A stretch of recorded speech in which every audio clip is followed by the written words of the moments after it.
Good morning. It is 8:42. We're joined in studio. Is there anybody at the office now since all three of you are here? Yes. I know there's a lot of people here, but we have Andrea, Tamara, Andrew, all three ag agent or all three extension office agents joining us this morning. Good morning, guys. Good morning. So I know it's a busy time because I know Andrew's 4-H side with the fair and all that.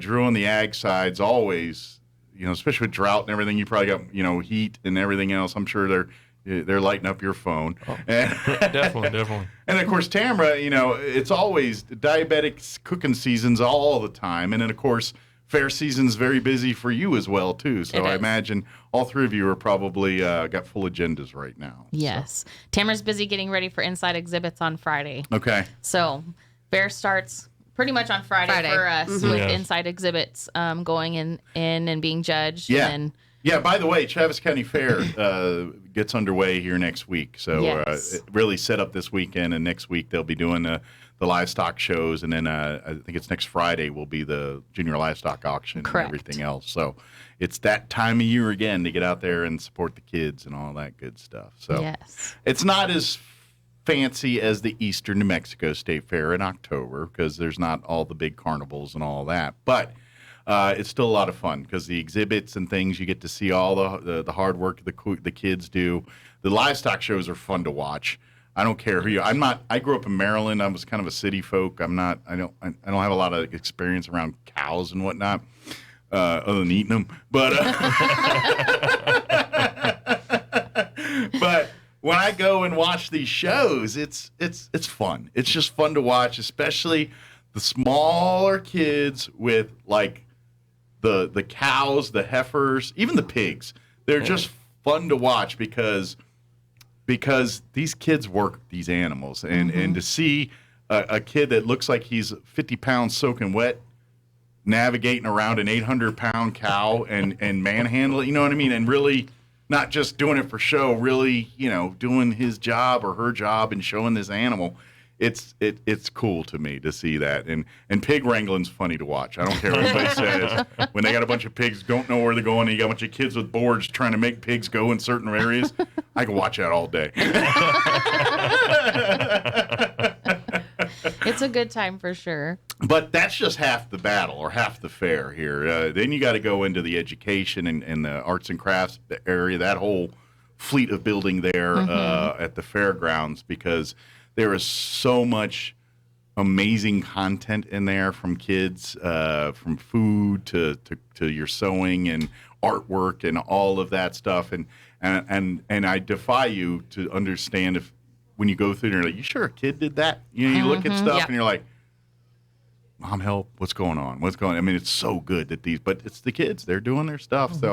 So please, if you get a chance next week, come out to the fair at some point and get you some grub and of course visit the livestock show or two, and definitely want to come out for the livestock auction on Friday. That gets wild. Yeah.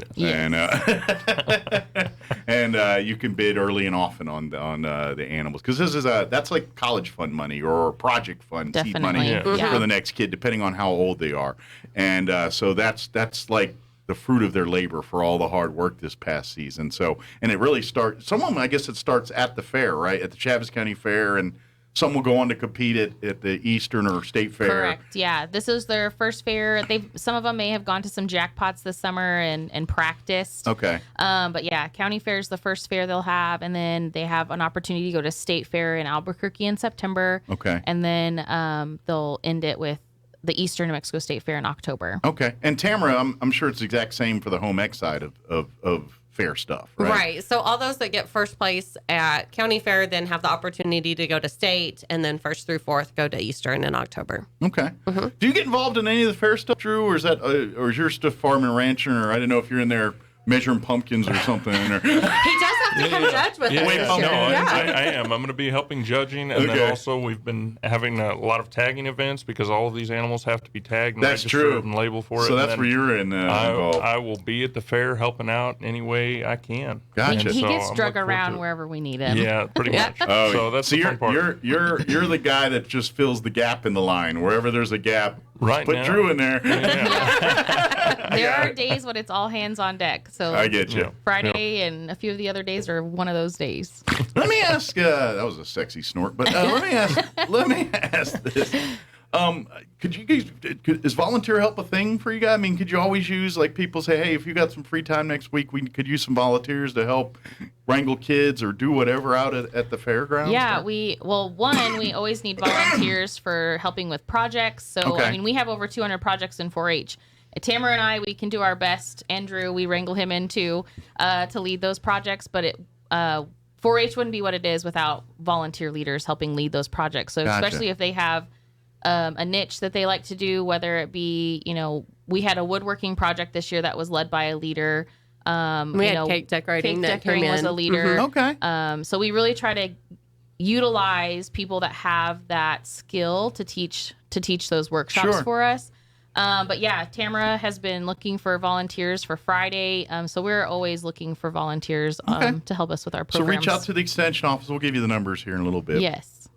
If you're thinking, I'd love to teach some kids my hobby or my Yes, my definitely. my passion, Yeah. and that's the best teacher. When someone's teaching you quilting that loves quilting so much, that love exudes into the teaching and kind of. We have one that helps with quilting Yeah, too. it We gets do. the bug, We you do. know?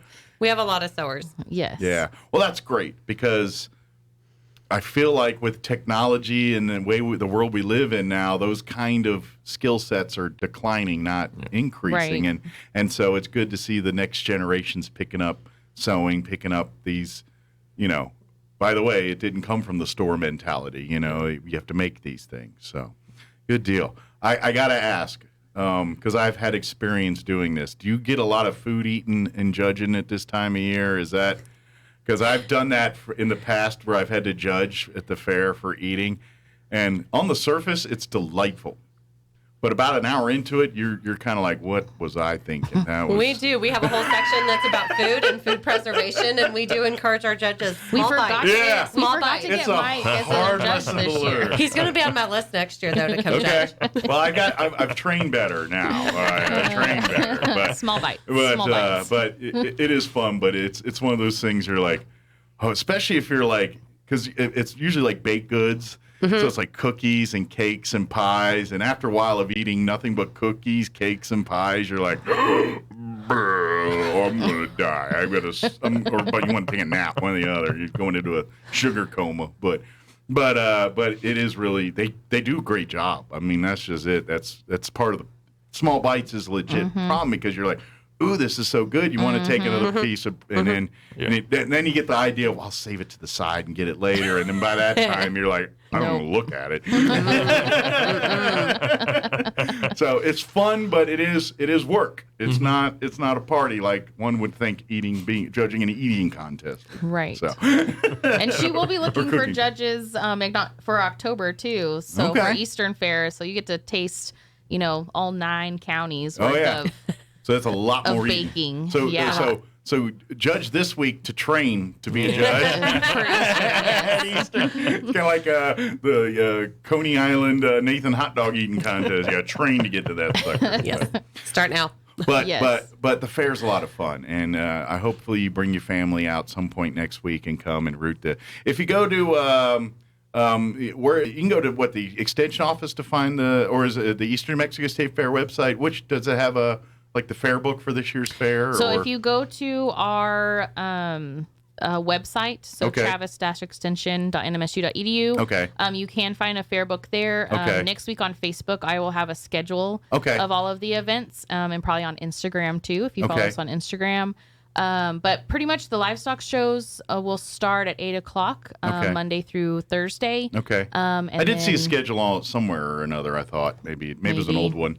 I thought I remember seeing one. there is one in our newsletter that's posted on Okay. Facebook too. I thought I saw one floating somewhere. Yeah. Yes, So it's out there, but it's out there. if you can't wait till then, call Andrea and she'll Yes, work something out for you here. we'll But, get it figured out. but please make plans to attend and be a part because this is the heart of Southeast Mexico is that farming and ranching and supporting that industry and that and again, Eastern New Mexico State Fairgrounds has been a great home for all of that, and even during COVID last, a couple years here, that was a mecca for many 4-H and FFA and all that. The showing of all that for the whole state last year. So it's great to see, and so come out and be a part of that. It's a lot of fun. It's a whole community.